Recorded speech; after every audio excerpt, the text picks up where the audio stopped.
So for those of you who are looking forward to buying the X1 Omni, you may have heard that it had a problem with mopping to the point where Vacuum Wars reviewed it and said that it was a pretty bad mop. Well, when I first got mine, I noticed that it wasn't putting down enough water.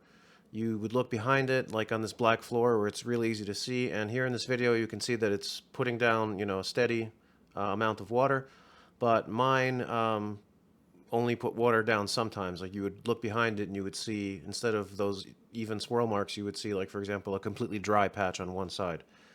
So Ecovacs had, they were aware of the problem and they came up with a solution. They created new mopping plates, which supposedly were lower to the floor.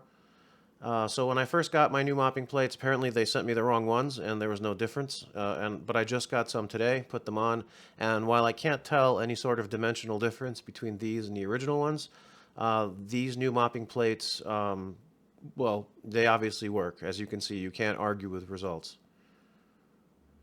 So now that the issue is fixed, the X1 Omni mops well, and I can actually proceed to do a full review. That's what I was waiting for. I didn't want to recommend this until they fixed it. I didn't want to trash the robot until they'd had a chance to address it, and they did. And as you can see, it's putting down water.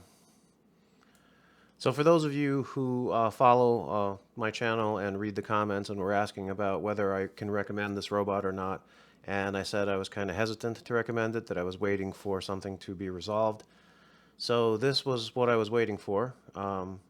There is another issue. Its cleaning cycle is very short, and when the robot first comes out of the mopping station, the pads are not as saturated as they could be.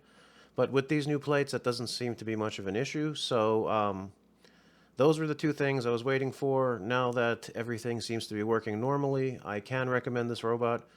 From what I can tell, I've been using it for about a month, if not longer. It's been a while waiting for all these things to resolve. It does a good job. It's a very good vacuum. Now that it actually puts down water, it's a good mop. The self-empty dock works really well. Like, there's never anything in the bin at all.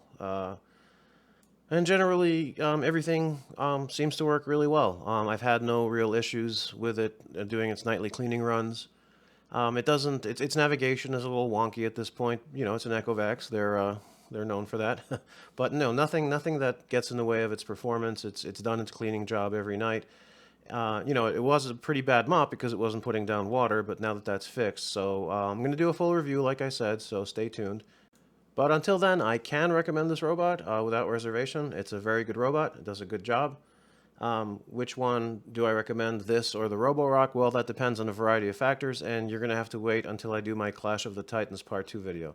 Until then, thank you for watching. I'm Mike, and this is Mr. Rumbato.